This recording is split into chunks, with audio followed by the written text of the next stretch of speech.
তখনও বুঝি নাই মেয়েটার কোনোদিন বাপ বইলা ডাকতে পারবে না, আমার মেয়েটার কখনোই বাবারে ডাকতে পারবে না, বাবারে আর চোখেও দেখবে না। আমি বুঝতে পারিনি 3 বছর 3 মাসে বাচ্চা রেখে গেছি আমি আমার খালা শাশুড়িদের কাছে।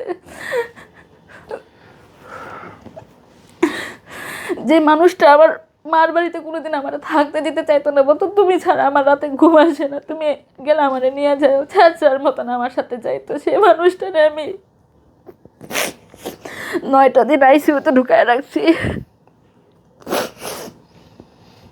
স্ট্রেচারের মধ্যে বসায় শুধু হলে ইমার্জেন্সি রুমে নিয়েছি, ডাক্তার আইসিইউ থেকে আসবে খালি ততক্ষণে সে ঠাস করে পড়ে গেল আমার বুকের থেকে, আমি হাত থেকে পিছলে পড়ে গেছে। কি হইলো, আরও 2-3টা লোক এসে ধরছে, উঠায় বসেছে, শ্বাস বন্ধ।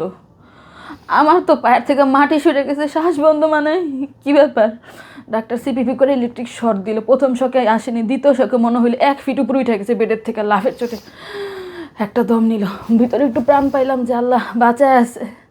ডাক্তার তাড়াতাড়ি করে ওকে আইসিইউতে ঢুকাইলো। আইসিইউতে ঢুকানোর পরে ডাক্তার বলতেছে আমাকে 1-1.5 ঘন্টা পর ডাক্তার বলে ওনার ফুসফুসের অবস্থা খুব খারাপ, ফুসফুস ইনফেকশন হয়ে গেছে প্রায় 50%। এটা রিকভারি করতে পারবে কিনা বলতে পারি না, ওনাকে লাইফ সাপোর্ট দেওয়া লাগবে। লাইফ সাপোর্টের নাম শুনে তো আমার মাথার মধ্যে পড়লো, আল্লাহ লাইফ সাপোর্টের রোগীতে ফেরত আসে না।